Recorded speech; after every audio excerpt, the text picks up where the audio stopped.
What if the most powerful architecture isn't about what you add but what you take away? If building is actually a form of subtraction, a carving out of darkness to reveal light, a removal of noise to create silence, and if that's true, then the Church of the Light in Ibaraki, Japan, completed in 1989 by Tadao Ando, might be the most radical act of architectural reduction in the late 20th century. A chapel barely 15 meters long that contains almost nothing yet somehow contains everything, a concrete box sliced open by a cruciform opening that transforms an entire building into a single luminous gesture. Tadao Ando never received formal architectural training, never attended architecture school, never apprenticed in a prestigious office. Instead, he taught himself by reading books, studying buildings, traveling to see the works of Le Corbusier and Louis Kahn, working as a boxer and a truck driver before opening his own practice in Osaka in 1969, and this autodidactic background is crucial to understanding his work because it meant he approached architecture without the inherited assumptions and professional conventions that formal education instills. He had to build his own understanding of what architecture could be by looking directly at buildings and asking fundamental questions about material and light and space, and perhaps this outsider status allowed him to pursue a vision of such uncompromising rigor that it would have been smoothed away by the collaborative processes of conventional practice. The Church of the Light, officially called the Ibaraki Kasaguka Church, was commissioned by a small Christian congregation in a residential suburb north of Osaka, built on an extremely limited budget that forced Ando to work with the most economical materials and the simplest construction methods. And the building that emerged is essentially a concrete box measuring 5 meters by 6 meters by 17 meters, with walls only 15 centimeters thick, entered through a wall that cuts diagonally across one corner, creating a compressed entry sequence, and the interior is a single volume with wooden benches facing toward the altar wall, which is the eastern wall, and this wall is cut through completely by a cruciform opening, a vertical slot intersected by a horizontal slot, creating a glowing cross of light that becomes the only ornament, the only symbol, the only gesture in an otherwise completely austere space. And the question is whether this simplicity represents a refinement of architecture to its essence or a romanticization of poverty, whether the building's power comes from spiritual discipline or aesthetic asceticism. Concrete for Ando is never just a structural material, it's an atmospheric material, a surface that receives and modulates light, that ages and stains and records the passage of time, and he uses concrete in ways that most architects don't, insisting on perfectly smooth formwork with no tie holes visible, creating monolithic surfaces that read as single planes rather than assemblies of parts, and this requires extraordinary precision in construction, with formwork aligned to the millimeter and concrete poured in single continuous operations to avoid cold joints, and the result is a surface that appears almost abstract, that denies its own materiality even as it insists on being nothing but material. And in the Church of the Light, this concrete isn't painted or finished or disguised, it's left raw and exposed,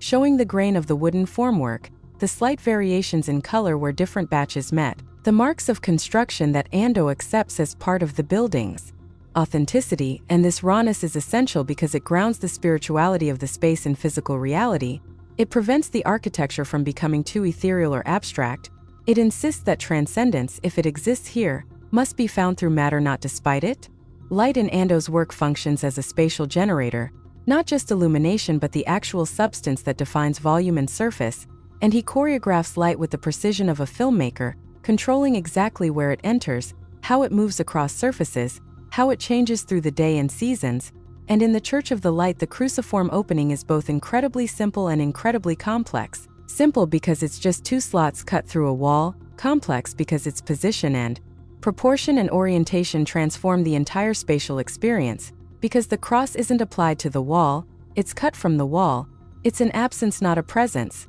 And this reversal is theologically significant because it suggests that the sacred isn't something added to the world but something revealed by removing what obscures it. And the light that pours through this opening isn't diffused or softened, it's direct and sharp, creating a bright cross against the dark concrete that changes constantly as the sun moves, sometimes brilliant and blinding, sometimes soft and gray, sometimes barely visible. And this variability means the space is never static, it's always in the process of becoming, always dependent on conditions beyond architectural control. And this surrender to natural forces is itself a kind of spiritual practice, an acknowledgement that architecture can frame experience but cannot fully determine it. Religious space without iconography is a particularly modern problem, because for most of human history sacred architecture has been defined by its symbols and images, its statues and frescoes and stained glass, its elaborate programs of representation that tell stories and embody theological concepts. But modern abstract art and modern theology both move toward a more essential spirituality, toward the idea that the divine might be better approached through silence and emptiness than through representation and narrative, and Ando's church participates in this modernist project but also complicates it, because while the space contains no images or symbols in the conventional sense, the cruciform opening is itself a symbol, and a very specific one, the central symbol of Christianity, so the building isn't really non-iconic, it's reduced to a single icon. And this raises the question of whether minimalism in religious architecture is truly about removing symbols, or about focusing on one symbol so intensely that it becomes the entire space, and whether this focus creates clarity or whether it becomes its own kind of dogmatism, its own insistence on a single reading. The tension between abstraction and spirituality runs through the entire project, because abstraction in art and architecture usually implies a move away from specific meanings toward universal formal relationships, toward geometry and proportion and material qualities that exist independent of symbolic content. But spirituality, at least in religious contexts, is always specific, always tied to particular beliefs and practices and communities,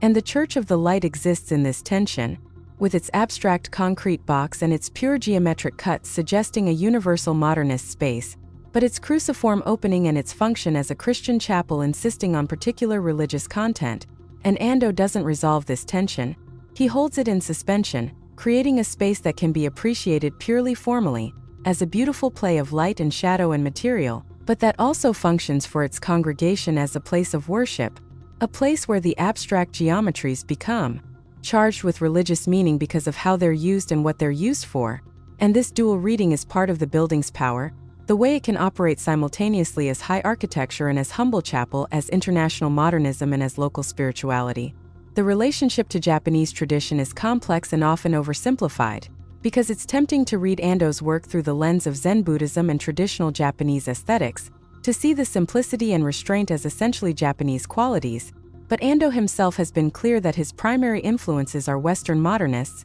Le Corbusier especially, and that his use of concrete and geometric abstraction comes from European sources, not Japanese ones, and yet there's something in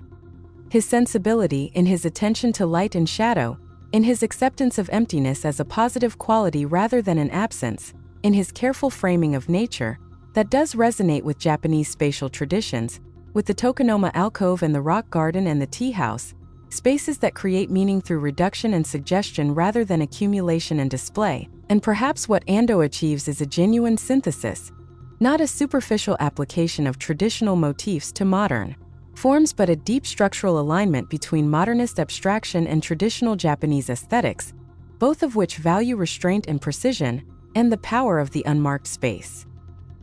Western modernism, particularly the work of Le Corbusier and Louis Kahn, provides the formal language for the Church of the Light, with its concrete construction and its geometric clarity and its treatment of light as material, and you can see Kahn especially in the way light is introduced through calculated openings, the way thick walls are cut to reveal the depth of the structure, the way the building creates a sense of monumentality despite its small size. But where Kahn's buildings often have a kind of grandeur and weight, Ando's church has a delicacy and tension. The walls are thin, the structure feels almost fragile, there's no sense of massive permanence but rather of careful balance, of forces held in equilibrium, and this might reflect the different cultural contexts, the different relationships to monumentality and permanence in American and Japanese architecture, or it might simply reflect Ando's particular sensibility, his preference for tautness over mass, for precision over power. Proportion and geometry in the Church of the Light are controlled with absolute rigor,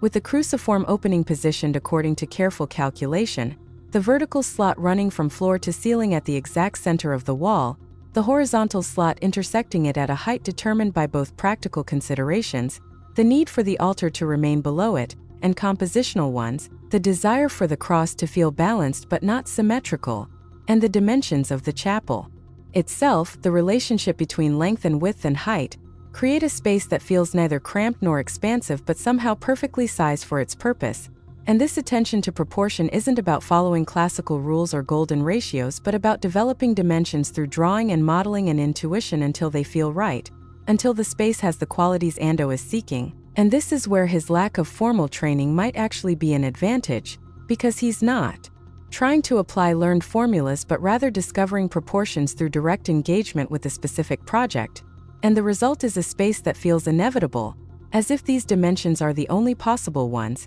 as if the building could not be any other way. Sensory discipline is perhaps the best way to describe what the Church of the Light demands from its occupants, because the space doesn't comfort or accommodate, it doesn't provide cushioned seating or climate control or acoustic dampening. Instead, it asks you to sit on hard wooden benches in a concrete room that's cold in winter and hot in summer, where sounds echo and light is uncontrolled and the only thing to look at is a glowing cross on a wall. And this austerity is intentional, it's not a result of budget limitations alone but a choice to create a space that focuses attention, that removes distractions, that disciplines the senses to attend to very simple phenomena, the quality of light, the texture of concrete, the volume of air. And whether you read this as spiritual practice or as architectural authoritarianism probably depends on your relationship to the building, whether you're there voluntarily as a worshiper or visitor, or whether you're there because you have to be. And this raises questions about the ethics of austere architecture, about whether architects have the right to impose sensory discipline on users,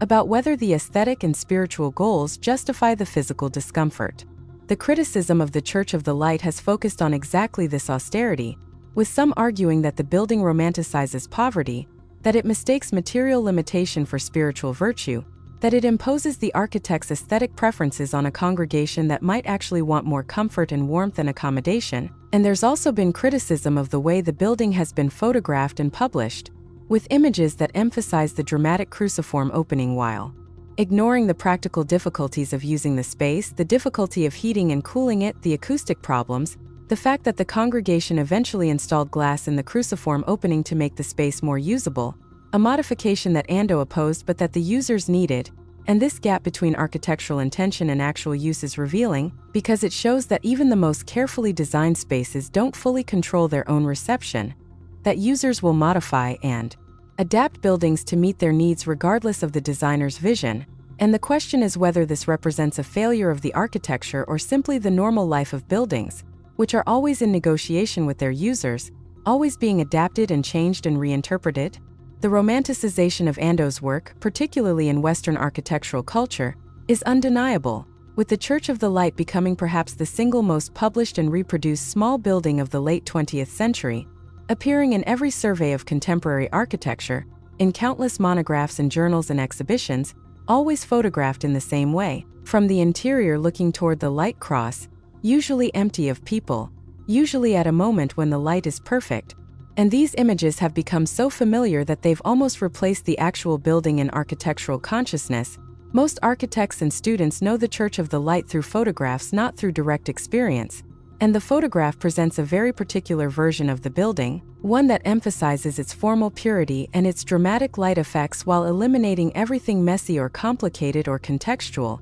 And this photographic reproduction has been enormously influential, inspiring countless minimalist chapels and museums and houses around the world, but it's also created a kind of simulacrum, a Church of the Light that exists primarily as image, as aesthetic object, detached from its actual context and use in community. The global influence on minimalist architecture cannot be overstated, because the Church of the Light, along with Ando's other early works, helped establish a particular vision of minimalism that became enormously influential in the 1990s and 2000s, a minimalism based on concrete and natural light and geometric purity. And you can see this influence everywhere, in museums and galleries and private houses, in religious buildings and cultural centers, all over the world. Architects began working with exposed concrete and carefully controlled light and reduced formal vocabularies, sometimes with real understanding of what Ando was achieving, sometimes with only a superficial grasp of the aesthetic. And this raises questions about influence and imitation,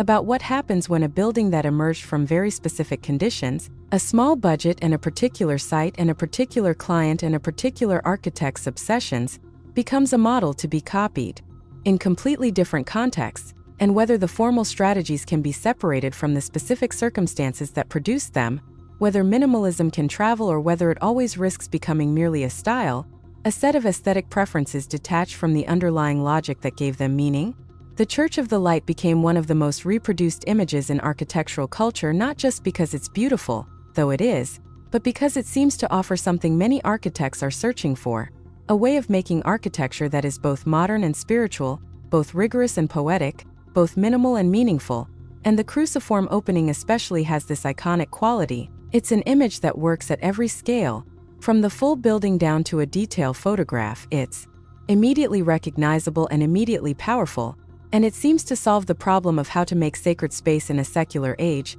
how to create transcendence without relying on traditional religious iconography or historical styles. And whether this solution is actually successful or whether it's merely convincing in photographs is something that can probably only be determined through direct experience, by actually sitting in the space and attending to how it works over time, not just in the perfect moment when the light is just right, but in ordinary moments on cloudy days during services, when the space is full of people and activity and the imperfect reality of use.